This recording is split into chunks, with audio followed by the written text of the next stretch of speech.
What's up, Doc? Now, I was wondering if you would be willing to take a seat here and watch this here rocket launch with me, Bugs Bunny, Esquire.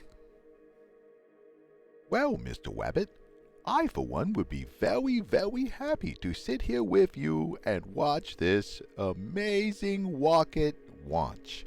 Ha! I'll tell you what, Earthling. Just because you Earthlings think that you can create rocket ships does not mean that you can go to Mars. That planet is mine. Now I'm just waiting for an earth-shattering kaboom. Doc, that just seems like a highly aggressive stance to take against peoples and rabbits that have done nothing towards you thus far. Earth Rabbit, since you don't know, I'll tell you that Mars belongs to us, and we shall create an earth-shattering kaboom, hopefully with the SN whatever it is. May I interject here? No, Doc. This argument is between me and Shorty Pants over there.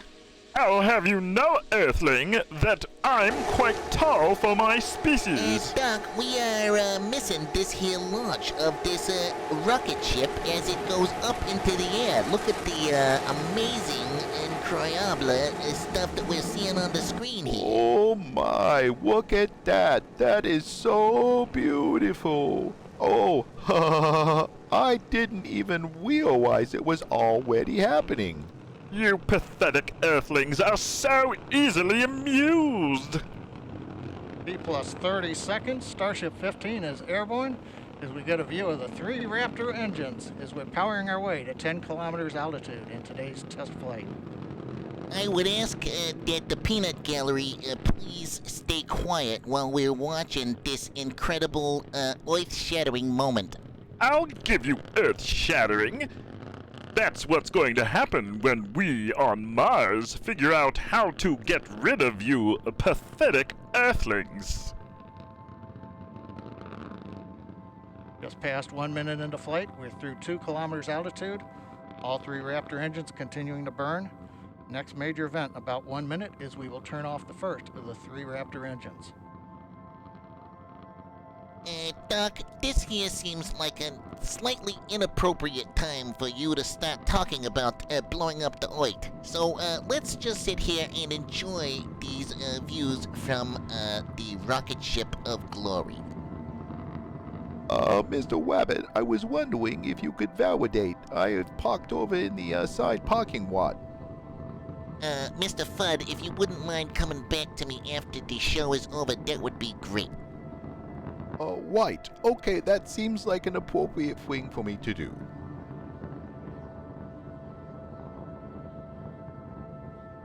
Coming up at T plus 2 minutes, we appear to have frozen the view from the engine cameras. However, the Raptor engine's continuing to perform, and we've got shutdown on engine 3 on time. You Earthlings call that a rocket ship? My goodness, no wonder you're still on the ground. Well, that's just because you're angry that we took your plutonium modulator and hid it under something else that you can't find. Seriously, Earth Rabbit, return the plutonium modulator. Maybe at another time, Doc.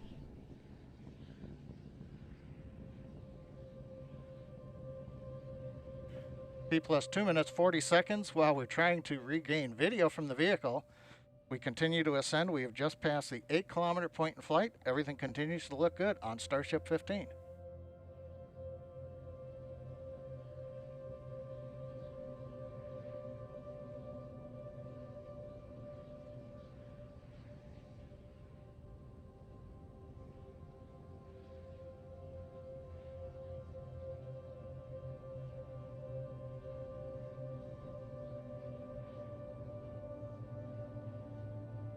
I can only imagine all the carrots that this ship could launch into space.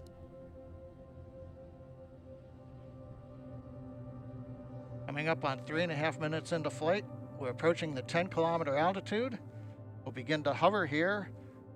We've had engine number 2 shut down on time.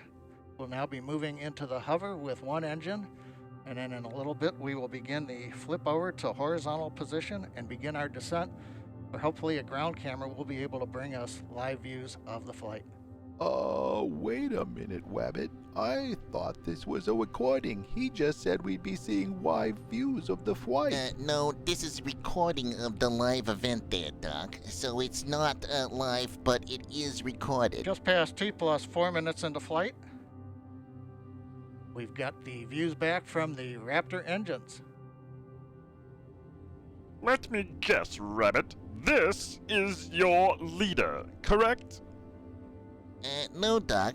While this guy may be top of the food chain because his ability to utilize a nice shotgun, he doesn't happen to be the leader of anything that I'm aware of. We get T plus 4 minutes 34 seconds. While we're working to regain video, it looks like we've got a shot looking back at the flaps on StarShip. We're in the horizontal descent phase now. We're passing 6 kilometers. Now, a reminder, phase that's coming up as we get ready for landing, we will light 3 Raptor engines, flip the vehicle from horizontal to vertical. If things look good, we will shut down 1 Raptor engine and then possibly a second one and land on a single engine in the landing zone. 5 minutes into flight, Raptor continuing to descend. We're coming up on 3 kilometers altitude.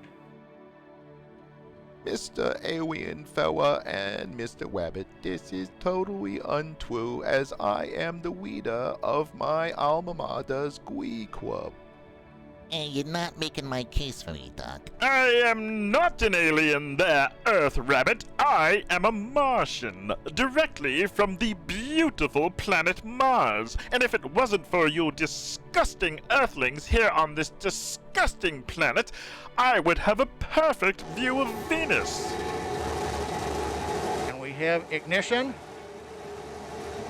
StarShip heading back Doc, to the landing let's get zone. back to the video here that we're supposed to be reacting to, and we'll watch this spaceship land.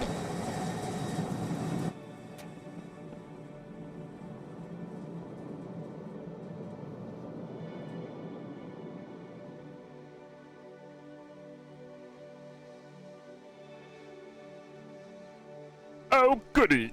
There's a fire.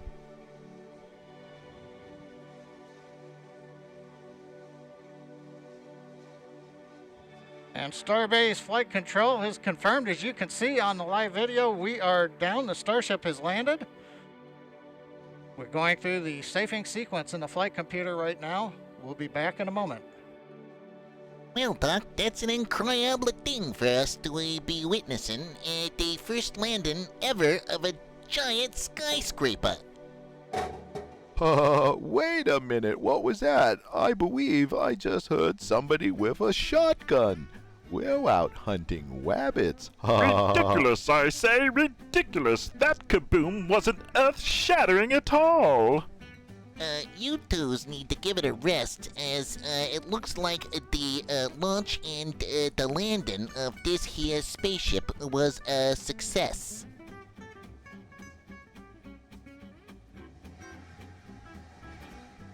Well, if you've just joined us, you missed a great flight. Right now, we have successfully landed in the landing zone, right on the concrete.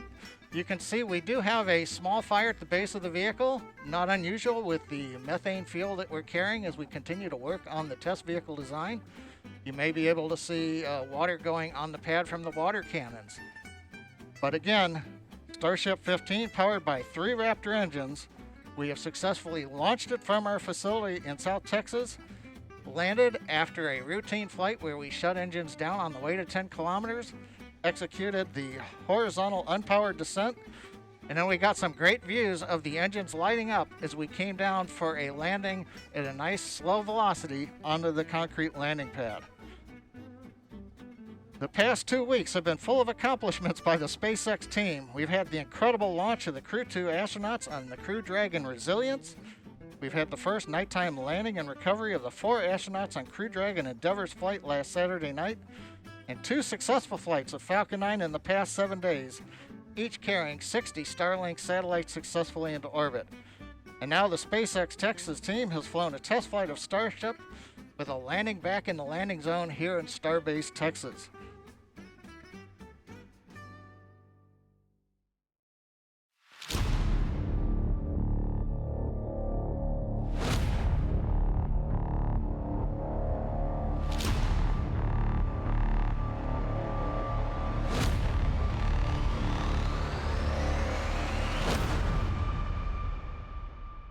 Where's my kaboom? I was expecting an earth-shattering kaboom.